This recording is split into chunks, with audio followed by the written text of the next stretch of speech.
Hello, welcome everyone, and thank you for joining us for another of our monthly online lecture series.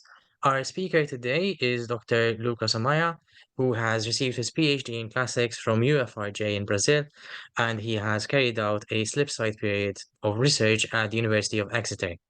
His research aims at ancient, medieval, and humanist epistolography, and he analyzes societal and educational aspects of letters in the history of Europe. In 2022, he stayed at Durham University as Barker's Fellow, where he started to develop a postdoctoral project mentored by Professor Roy Gibson. Since 2017, he has presented papers at international events, and he is now a member of a research group at the Brazilian National Library, as well as a temporary lecturer at EUFRJ. And today he is speaking to us about his research with a presentation entitled Reception and Practical Use of Ancient Letter Collections in Durham Cathedral Priory 1090 to 1540. Thank you, Dr. Amaya, and I hand over to you. Thank you very much. I'll just start sharing the screen so we do not lose the time. Just keep in mind that as soon as you can see my screen, just let me know. We can, thank you. Yeah, okay, thank you. It's just a part of ongoing project, so it has some gaps yet, as you're going to see. The first thing before I start talking about ancient letter collections and reception of ancient works is what is a letter? What is a letter for us? What is a letter for the modern or postmodern woman and man in the Western world? And this is a tricky question because nowadays we do not write letters anymore, or it's extremely rare nowadays. But we do have an email, which is kind of similar in some aspects to letters. And our conception of letter and epistolography as a genre affects directly how we see letter writing and ancient epistolography and medieval epistolography. So the first question is, our concept of letter is the same one Cicero had when he wrote his letters, the same one that Seneca has, the same one that Augustine in the late antiquity had. And more importantly, do you think that Cicero's concept are the same one that Augustine had? And this changes how we see the reception of these letters. Of course, the simple question is no. Our concept is not the same one as Cicero had, which was different of the one that Seneca had, and completely different the one that Augustine had. The reception of any genre, and in this case, epistolography, depends on a couple of things. And I listed here only four, which is the utilization of a genre, in which way a given society utilizes a certain genre, the reading habits of that genre in a given society. The way we read novels, for instance, differs completely from the way they read novels in the 19th, for instance. And of course, linguistic history. One thing is a letter in Latin written by Cicero.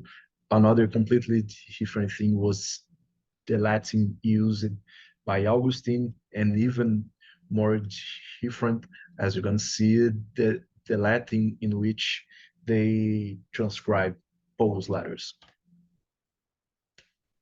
So let us take a look in some pillars of ancient letter writing that still existed until a couple of decades ago. The first, and this one is tricky because many people used to disregard this fact, and this is pretty much the the central pillar of epistolography. That is the existence of an I and a you, and they just not exist. They need to be separated somehow. I'm sorry. Uh, First of all, the I and the you, they can be the same person, even though they are not in the same time. They they can also be distant in time, but not in space. You can write a letter, and or you could write a letter, and 10 days later, a person enters at the same room and reads that letter. So space is the same, but the time is not. And of course, he can be distant in time and space. And this one here, it's the main pillar only because a letter can only exist if there are two persons, two instances, two sides of the letter, even though they can be the same person, but is a different person in a different time. Well, if the I and the you are in the same space and time, there is no letter. It will be a turn of a dialogue or some ritualistic communication. That is very important because it gives life to the letter, as we're going to see. The implications of this, I'm sorry, the implications, I divided here into three groups. The first group is the political and societal use. First, the letter secures the word and the content, and the letter becomes an agent. The letter becomes a being.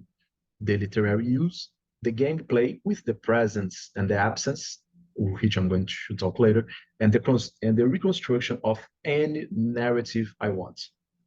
And the philosophical use is that any person or group can be the addressee, and any hierarchy can be emulated. I can pretend to be a teacher, or I can pretend to be a student, and in any way, uh, it will be accepted by the letter, even though in the real life I am not. Uh, okay. I'll give you examples when I talk about the letters per se. The, the first use of letters in Rome was done by Plautus, is specifically two of his plays, Trinimus and Pseudonus. The letters was a huge part of the narrative, a huge part of the play. In some cases, the Plautus, imitating Menander, used letters to use one actor less. So the actor is the letter itself. The character is the letter itself, is an object that can talk, which was done, which was a feature that was hugely used after.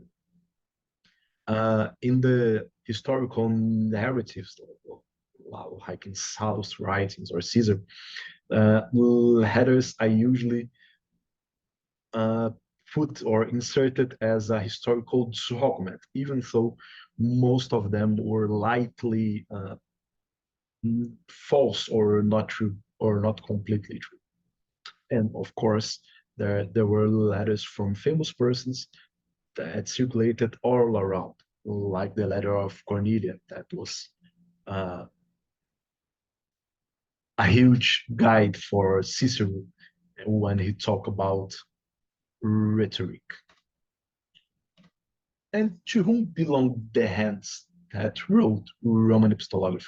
Who were the more important letter writers in ancient times that affected, that shared their legacies with the Middle Ages? Well, the oldest one, of course, is him, Cicero, or as he was called in the Middle Ages, Tullius.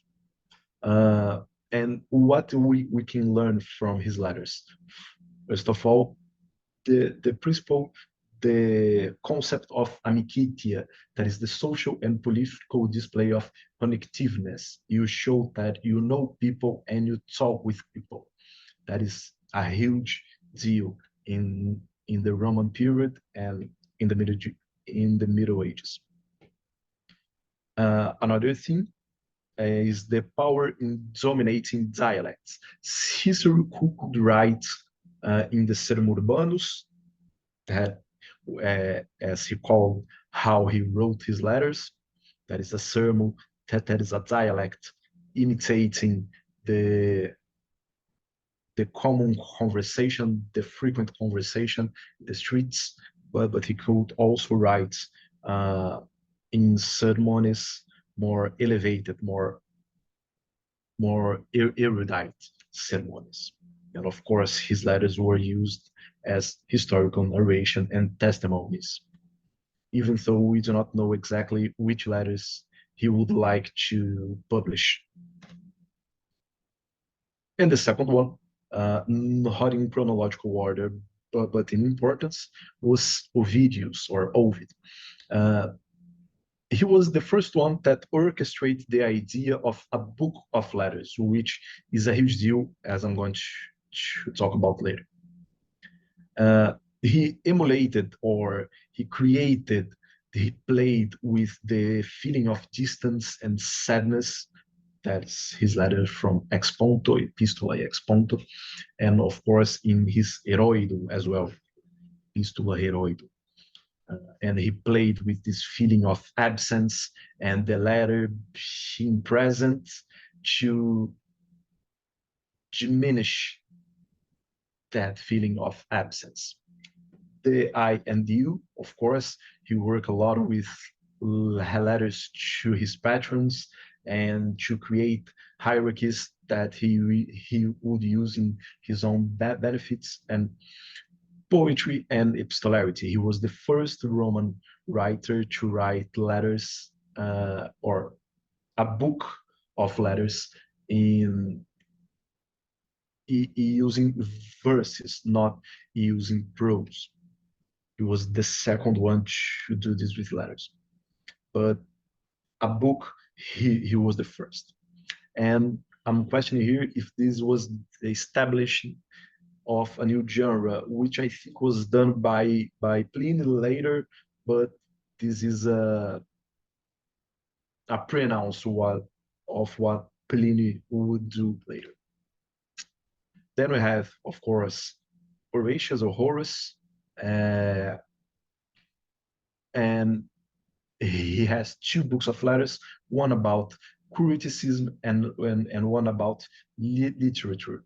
The first one, the criticism, is about it has three letters, one letter to the peasants, one letter to August, and he comments about literature. And the other book is the book of friendship, that is paying back the support he received. And the support here, of course, is financial support. And he bring more glory to the persons that support his work by putting their names as addressee in his books. And later, of course, lastly, uh, he was the first one to write philosophical letters in Latin. Then would be a few decades before him, Seneca would also write these philosophical letters. The difference is that in Seneca's letters we have huge letters with a profound discussion of specific topics. In Horace, we have only few drops of practical instruction, which is very close to Epicurus' way of propagating his philosophy. Then we have Seneca, which I just talked about, that wrote sons of letters to one single addressee, that is Lucilius. We do not know if this person existed or not, but it doesn't matter. In the epistolary world, he does exist. And he was the one most used by Christians because of his teachings of philosophy. And no wonder he would be, of course, in the medieval libraries. And I just put here, of course, Pliny, even though Pliny was not a huge author or a well consumed author in the Middle Ages, at least not in the British Isles, but he had impacted profoundly the late antiquity and how the late antiquity wrote their letters, like Sidonius Apollinaris and other persons as well. So his style and mostly his way of writing a collection of books of letters.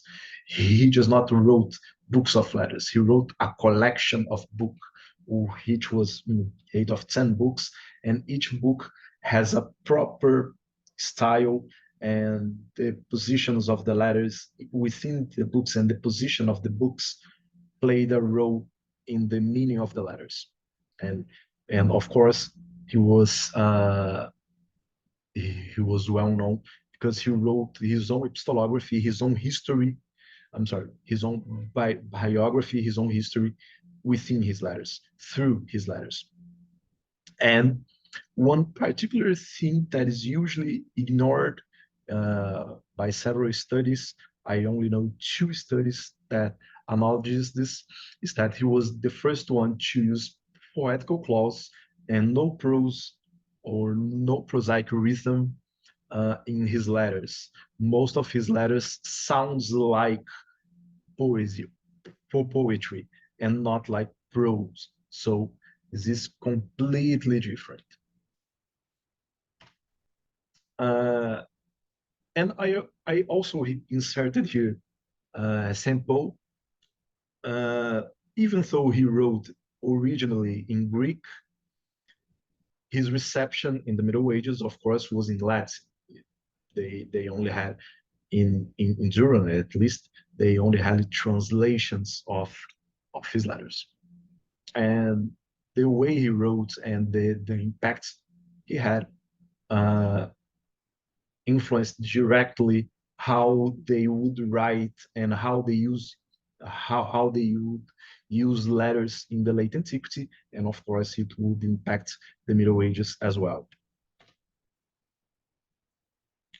And in the late Middle Ages, then after a couple of centuries, we do have the Christian fathers writing tons and tons of epistolary books, books made only of letters, and they chose to write letters because of specific things that I'm going to talk about. And they built this new religion, which was the Catholic Church, new legal systems after the fall of Rome, and new pedagogical precepts, all based upon letter writing. And who were these persons? I just chose some here that appears uh, in Durham's manuscripts. Jerome, Ambrose, and Augustine were and Gregory, of course, were the most common ones to find in the Middle Ages, and their letters are closer to, I would say, to speeches than letters as we know it, but it has a motive because they discuss matters, they establish international in a sort of the sense in international debates of specific topics through letters, and they argue with each other through letters, and this would of course impact how they would use letters and read letters in the Middle Ages. And other ones here ones with asterisks wrote in Greek, and most of the manuscripts we found the letters are also in Greek. We also find here a Cyprian manuscript, if I'm not mistaken, one in Durham, and the Didache, which was a collection of letters from, and we do not know the author of this collection of letters, but were extremely read in the late Middle Ages and in the late antiquity as well. But when we talk about this and we try to explain this evolution, we we just forget how much time passed and how much has changed between, for instance, Cicero and Augustine. When we talk about Rome or ancient Rome, it seems that Cicero was sometime the neighbor of Horace, or that Pliny knew Seneca, or that Ovid and Augustine were friends. They were not. They were centuries apart in some cases. In this case, Cicero and Augustine are distant from each other 400 years. Imagine how was your country, how was your city, how was your family, if it can be done 400 years ago. It would be completely different from now. And the same thing happened in antiquity. 400 years, the language has changed, society has changed, politics has changed, everything has changed. So, of course, letter writing would also have changed how they would write letters, the technology of writing, the technology of reading, the technology of spreading books, spreading knowledge was different. Even worse is to think that the late antiquity is the same thing as the late Middle Ages, or the early Middle Ages is the same thing that the as the same thing as the late Middle Ages. When we say when we think about Middle Ages, the wrong concept we have of the Middle Ages is about violence, about blood, and about people dying from diseases or starvation, and about monks. And we just forget that was not a bunch of monks that invaded Rome in the 5th century. This was constructed. This evolved throughout almost 100 years. So it was a long time, a slow and continuous evolution. Uh, Talking specifically about the British Island.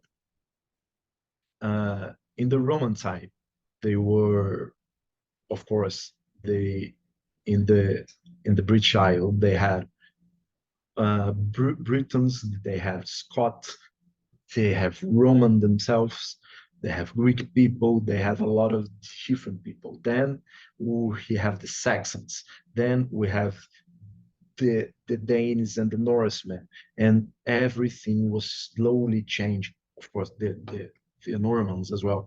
So everything was slowly changing.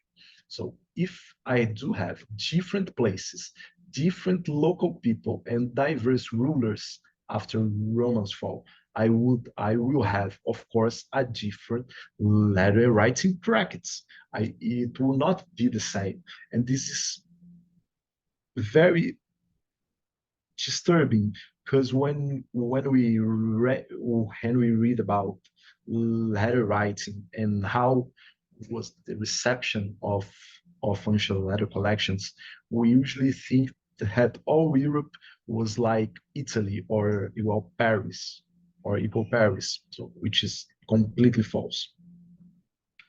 uh, Different societal, linguistic, and cultural mix. So the evolution of England is different from Portugal, that is different from Spain, that is different from the communal Italian cities, that is different from France. It of course needed different sort of letter writing techniques, and it would of course change it how they received how they received, I believe, is is the better is the best verb. How they received the ancient letter collections and how they read it. So from the Roman Republic, Cicero's time, to the late Middle Ages, where we're going to see the works, there's almost 100, I'm sorry, 1,500 years. So it's a long time, and we cannot, or we should not compress this time.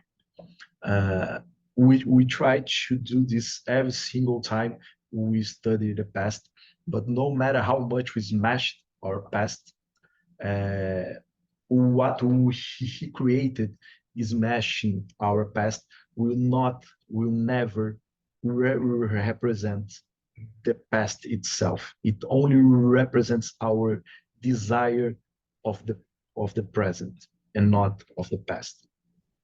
So uh, when we look to the late Middle Ages in England, we have to understand that that is a completely different world.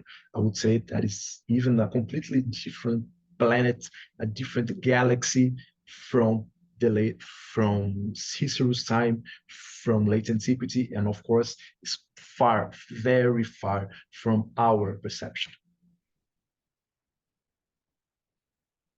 And why I'm talking about this, because what is to consume a book in the Middle Ages? To consume a book, to read a book in the Middle Ages is the same thing that reading a book now, or is a different thing.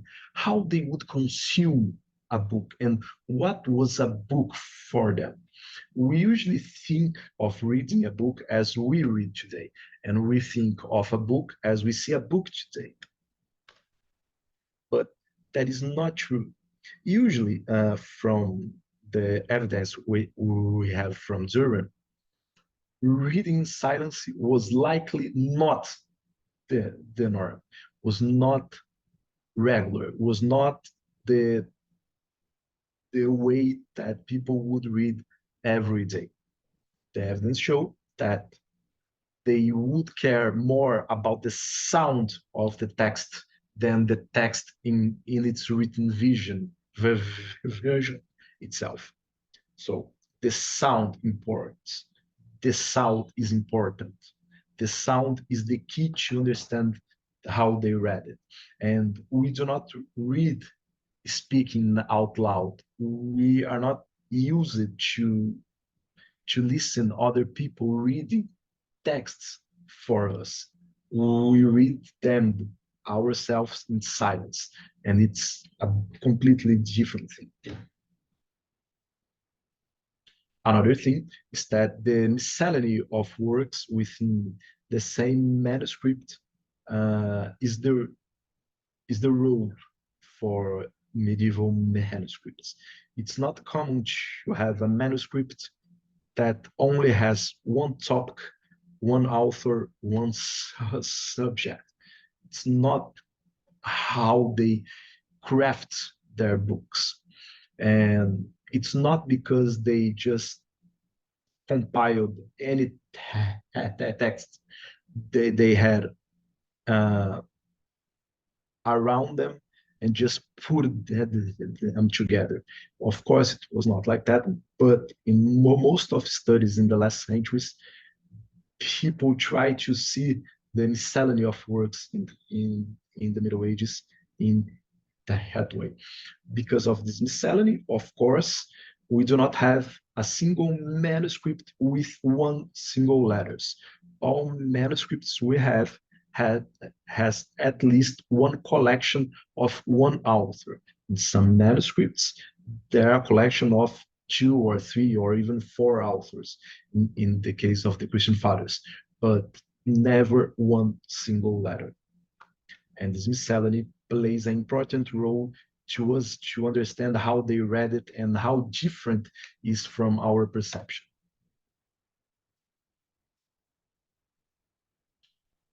One thing that is important is the difference of a letter collection and a letter. A letter, it's just a loose text that has a specific meaning, a specific addressee, and it exists in a process of communication in a single time frame. A letter collection changes the letter and creates something completely new. A letter collection, of course, uh, leads the letters that are in the collection to change the meaning of the other letters. So the letters are not anymore in a process of communication with the the receiver of the letter and the sender of the letter. No, it's a communication of the book and not of the letter. So it changes the meaning of the letter. It changes how we read the letters and how they sound. In some cases, it even changes the topic of the letter. And of course, in a letter collection, I can choose the order of the letters so I can manipulate their meanings in a specific way that will benefit me.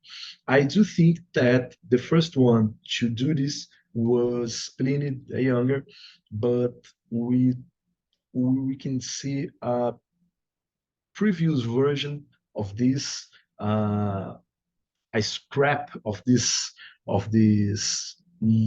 literary strategy in Ovid, Epistolae ex ponto, and Epistolae Heroidum as well. So how they read a book. I bring here some things, some ideas that will help us to understand how they read. First, the repetition is the norm. They read and they repeat what they are reading. They memorize by heart several of the passages. They read and reread and reread and so on and so on and so on many, many times.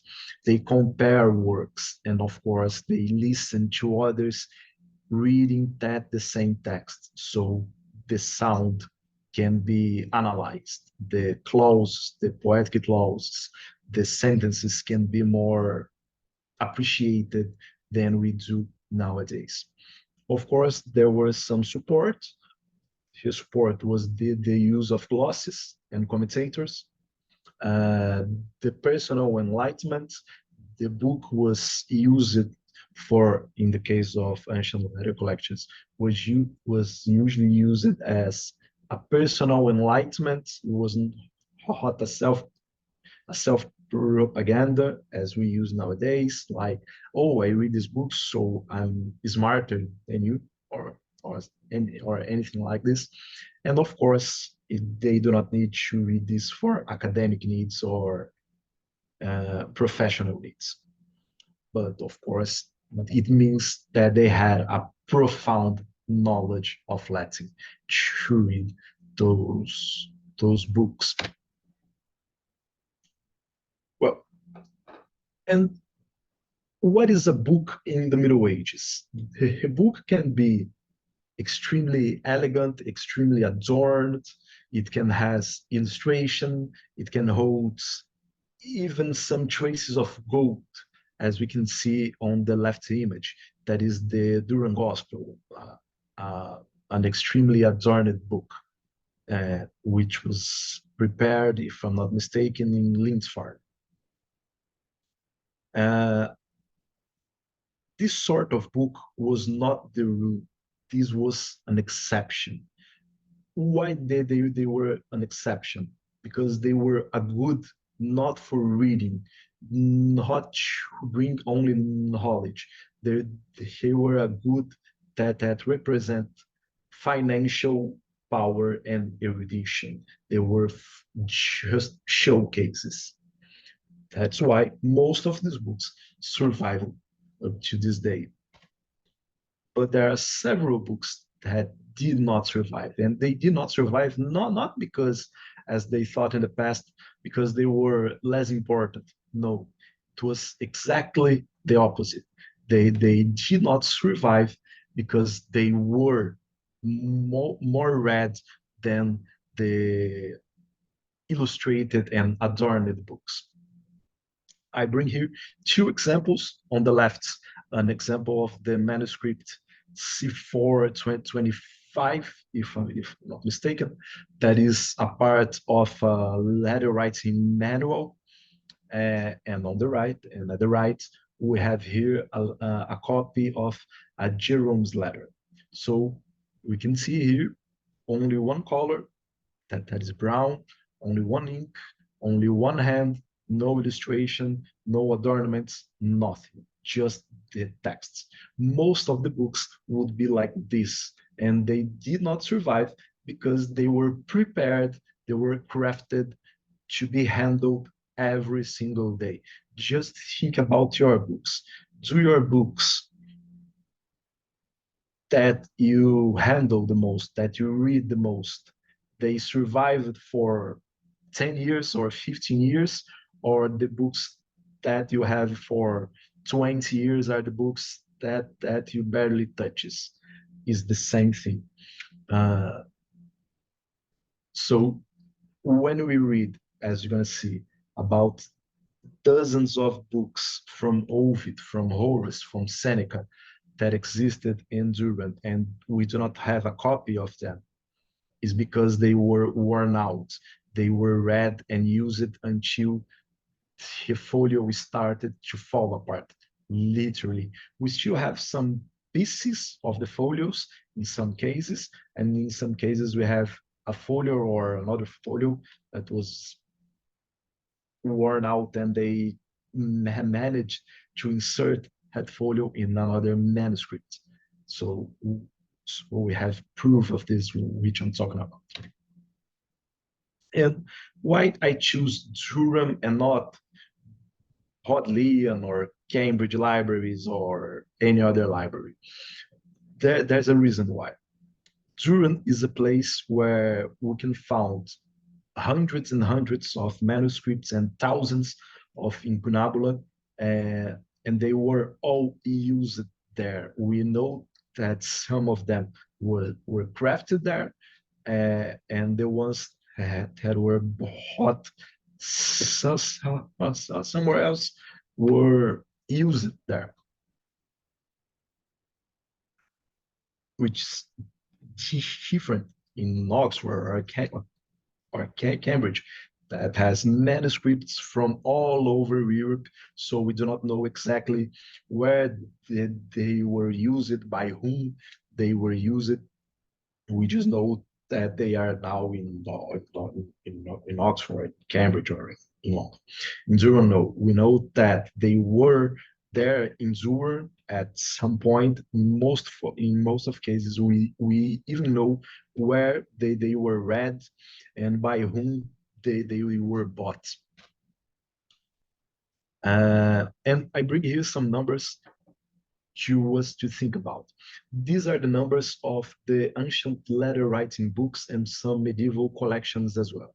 So we do have 19 manuscripts of Augustine letters, 17 manuscripts, all of them in Latin, of Paul letters, 9 of Ovid, 8 of Jerome, 6 of, they call it Epistola Canonicae. Most of them we do not have nowadays, so we cannot be certain of which epistles they were talking about. 3 of Ambrose, 3 from Gregory, 3 from Horace, which they call it Horatius without the initial H, 2 from Cyprian, 2 from Seneca, and then some medieval collections as well.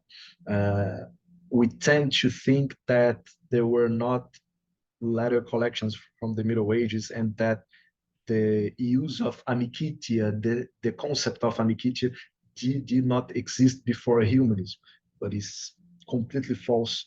It existed before humanism, and we do have some collections. Just for comparison, these are the numbers of other authors, some of them also letter writers, some of them not, but the number of works, okay? All these numbers here can be found in the Catalogi Veteris, that is a catalog of medieval works from Durham.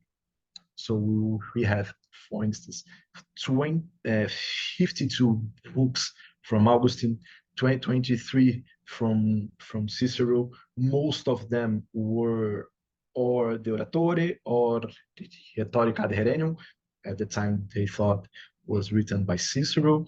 And surprisingly, the most common one was the Amicitia. It's a philosophical treatise about friendship. So it's kind of surprised. Then we have Gregory, Jerome, Priscian, Quintilianus, Virgilius, Ambrose, Ovid, Juvenalis, Donatus, Terentius, Statius, and so on. You can see here, for instance, letters. The epistolae exponto were more read than any work of Virgil, for instance. And of course, they do not have any copy of Cicero letters at the time. Here, a comparison about the number of works that are letters and the works that are not letters from the same authors. Uh, Ovid, one would expect that he's not uh, epistolary works like Metamorphoses, like Remedia Amoris, like Ars Amatoris, uh, and or his poetry would be more present than his letters. But no, most of the works that are in Durham from Ovid are epistolae exponto. He has 9 works. Uh, they had 9 copies at least from epistolae exponto and from Heroido, and except from that, they had 5 copies of Remedia Amoris. I do not know why they do have so many copies of a book that was prohibited by the Pope in the 12th century, but they had 5 copies and no copy of Metamorphoses or any other work, at least not by name, in the catalog. We can see that 1/3 of the works that belong to, at least no, 1/3, yeah, 1/3 of the works from Augustine are his letters, even though he wrote more works that were not letters, like the City of God or his Confessions, which are most common, and his comments on passages of the Bible are also very common in the catalog. But his letters are very present. Most of the works of Ambrose, at least half of the works of Ambrose, are also letters, and almost half of the works of Jerome are also letters. All the works that were from Seneca are letters. We do not have any play from Seneca in Durham, at least not by name. And I believe only one single work from Horace was not his letters. I believe it was a copy of his Odes, I believe. Uh, and Gregory, it's an exception because it's a very few representation of his works that were written were letters, and most of them were not. So this is an exception. And how they get all these letters? It was a cursus to say. First of all, they first touch with letters was Horace letters in schools. Then they use letters to hermeneutic studies, mostly Augustine discussions and debates with other persons. Ambrose, Jerome, Gregory, and Cyprian were used to start the religious life and the studies of Benedictine monk in Durham. Then we have the letters used to Christians' health enlightenment, the discussion, the philosophical and moral discussions of a Christian, which was covered by by Seneca and Seneca commentators. Then we have letters to develop advanced Latin knowledge. In this case here, I'm talking about grammar, Ovid, and lastly, letters used to develop metrics, rhythm, knowledge, which were Ovid and Horace. This last one is the last because in this phase, they do not read the texts silently, but which counts is the sound and not the written text. All of this created this strong, very strong place of erudition and almost uh, a spotlight of ancient knowledge in the north of England.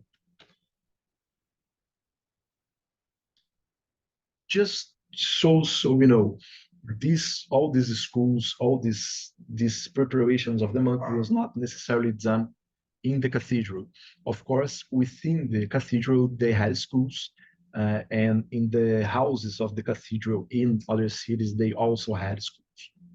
But Durham Cathedral supported and funded, they founded and funded several schools, and I list some here.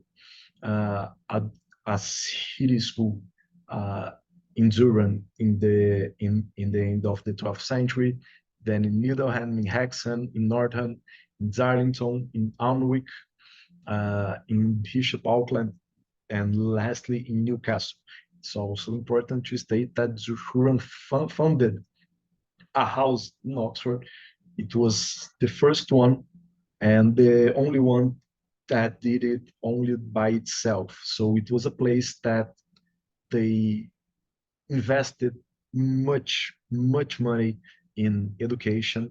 And of course, we can see the consequence of this investment in their libraries nowadays.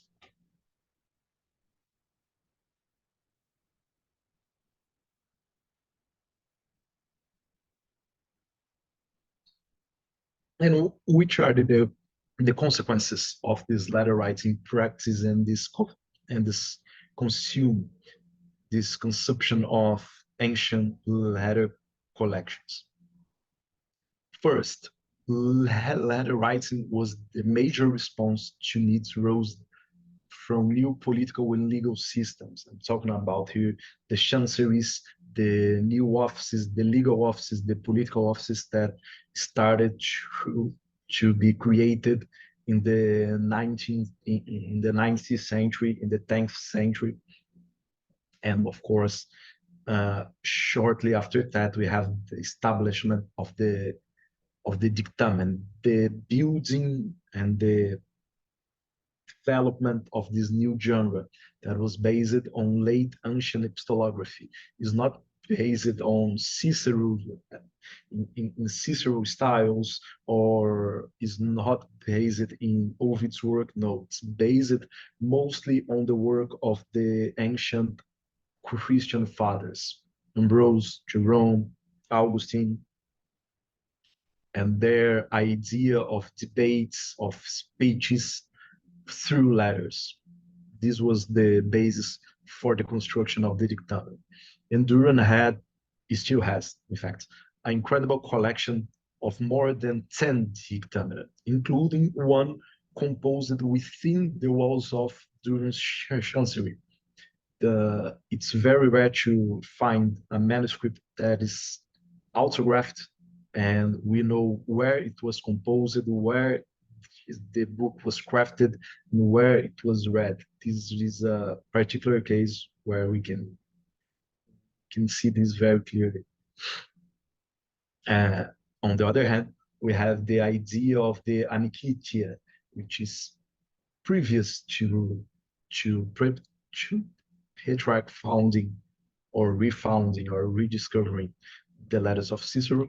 And this was also important in Durham, as we can see from the collections of medieval letter writing and of course the treatises on friendship, like the more than 10 copies of the Amicitia. So this construction of Durham and this building of a medieval century of studies of ancient studies is also based on letter writing and letter writing practices. Just remember that this is just a part of my work, so feel free to ask me anything, and I will end right here because I'm almost out of my time. Thank you very much. Thank you so much for that, Lucas. We do still have some time for questions if anyone wants to ask. I have something in my up my sleeve, but I'll give it a second before I ask. Right, so I'll ask. So you gave us a very helpful table of references and which sort of orders were being copied and when.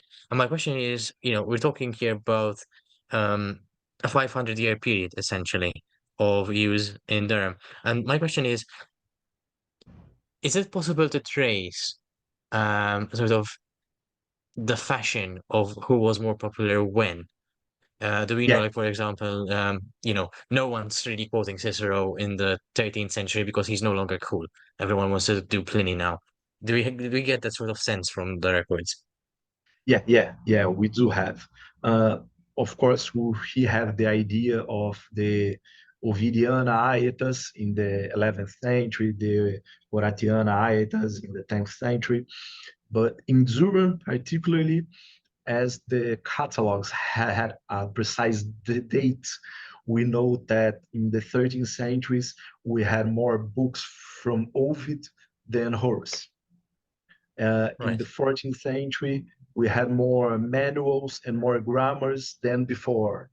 So yeah, we do have a way to at least implicitly say that there could be a preference or I don't know results of some change in the educational world that led them to, to buy more books of a specific author in a certain century uh, because of these catalogs. Thank you. Great. I do have a follow-up, but first I'll ask Yeah, Roy for a question. Thank you so much for your paper, Lucas. And as you know, I'm based in Durham, and I've never yet been in the Palace Green Library or the Cathedral Libraries, and this puts me to shame your knowledge of these collections. I just have one detail that caught my eye there, and that was the you commented on the lack of Virgil in the collections.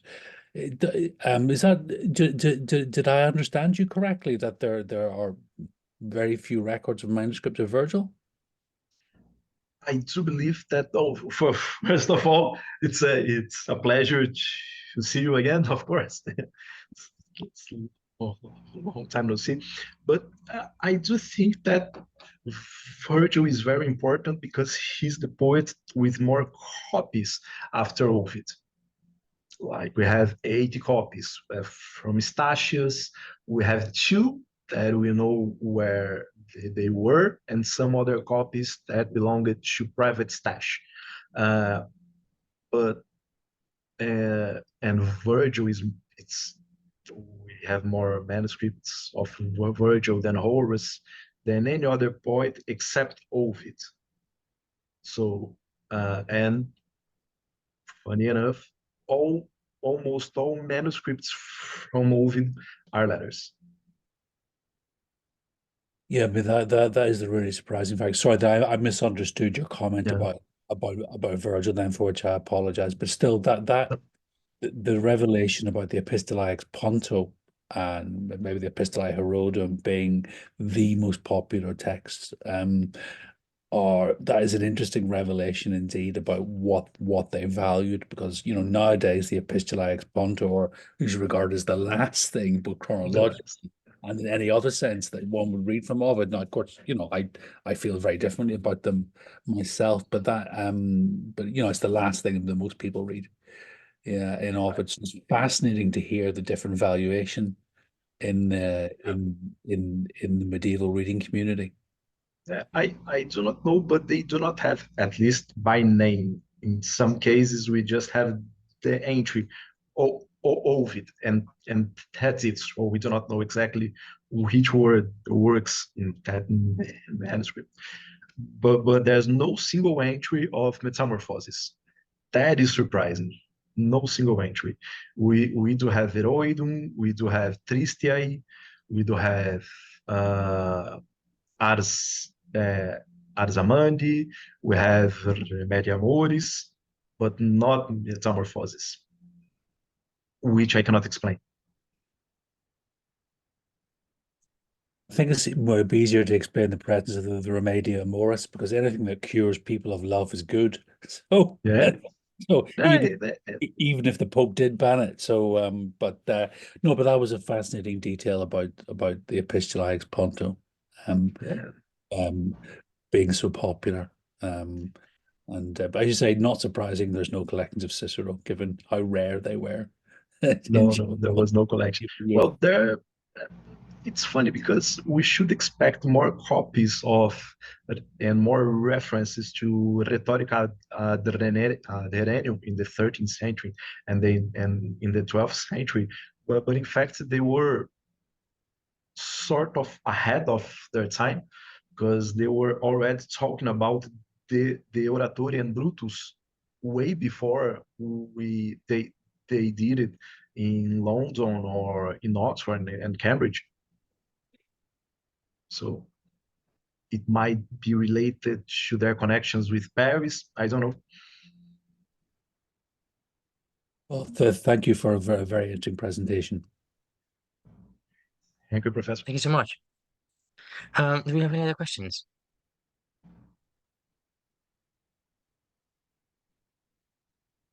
If I can, going back to the fashions, can we tie the fluctuations to anything, or is it just something that we can record and it just happens through the index, or do we know why? So, is there a movement outside of them that can explain why certain things are more fashionable at a certain point and not at other times? I do think so. We do have some letters that were brought to my attention by Professor Jameson, that is the head of the library created project, that they have some letters that indicate why they bought some of the books and Wow. why they started disliking some of the books. And the most interesting thing is that the books that they disliked the most, they sent to Oxford. So okay, Oh, we do not need this book anymore. Sent to Oxford. right. So Okay. yeah, there are official documents saying why they are reading this, why they are buying this author in that time. But I do think, based on these documents and on the fact that almost all the manuscripts had a glossary in English and French, that they were very close to French schools, French universities. So it seems like that they were likely following the ideas from Paris more than the ideas from Oxford. Oh, okay, good. So we also have sort of these competing, well, not competing, but parallel trends, perhaps. Yeah, yeah. And when they started buying incunabula in the end of the 15th century and the beginning of the 16th century, almost none of the early printed books came from Oxford or London. Most of them came from Germany and Paris. Oh, okay. So, That's very interesting. so the monks there were more had more connections with Germanic kingdoms and Paris than in Oxford and London. And is that mainly because of the religious order itself, or is it an intentional sort of distancing from Oxford and closer seats of power and maybe seeking to connect? Or did it just happen? Like I this don't is know. sort of someone in, okay. I don't know. Uh, It's I guess it's something it's that it's becomes easy strange. to. It's strange because they had a house in Oxford. They sent people to Oxford, usually 8 to 15 people per year. So why they were not following the ideas promulgated in Oxford? I don't know. Well, certainly something, maybe something that can come up in the course of Yeah, research. Something, yeah. yeah, who, So there's yeah. a I research question expected there that. for a future postdoc. Yeah, yeah. Yeah. Right. Let us Thank see, you. let us see. Are there, But it's a part of my postdoc yeah, is to compare these findings with the findings in other Benedict centers that are not within a university. I think it's important because University City brings people that brings manuscripts from all over the world, and well, at least from all over Europe, and with diverse interested. So a university city is very hard to analyze because there are too many sources and yeah, the people just come and go.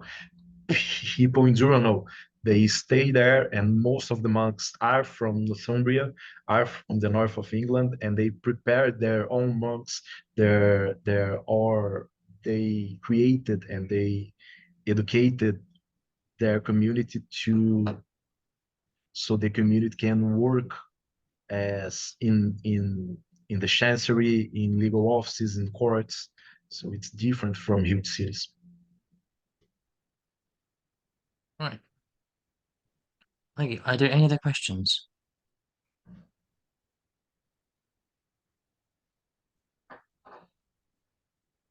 A throwaway question.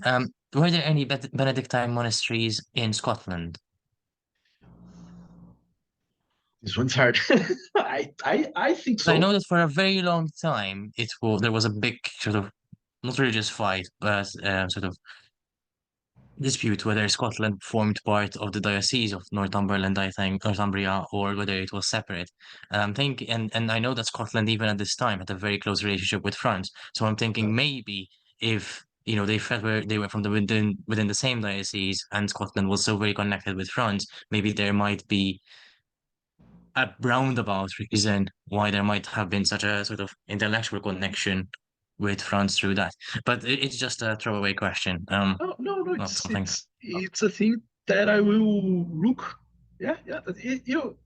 You may have a point there, because Zuran was the basis for diplomacy between England and Scotland. Yeah. So they might have a very close connection to other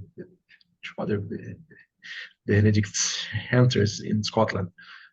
Yeah, yeah, yeah. Well, just something I thought of We right just now, need but to thank you again. write it down. Right. Are there any other questions before we close off today's online session?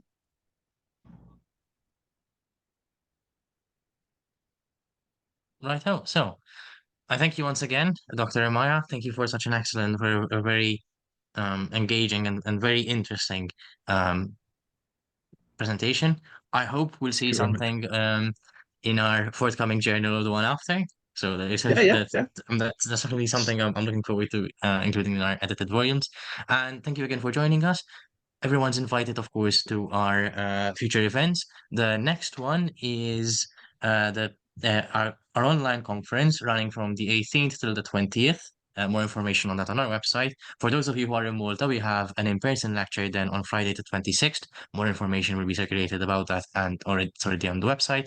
And then I think on the 7th, I'm not quite sure, but in early May, we have our next in our series of online lectures. And again, once again, more information on that on our website. Thank you again, Dr. Amaya, and Thank you good very night, much. everyone. Thank you for Thank joining. you. Night.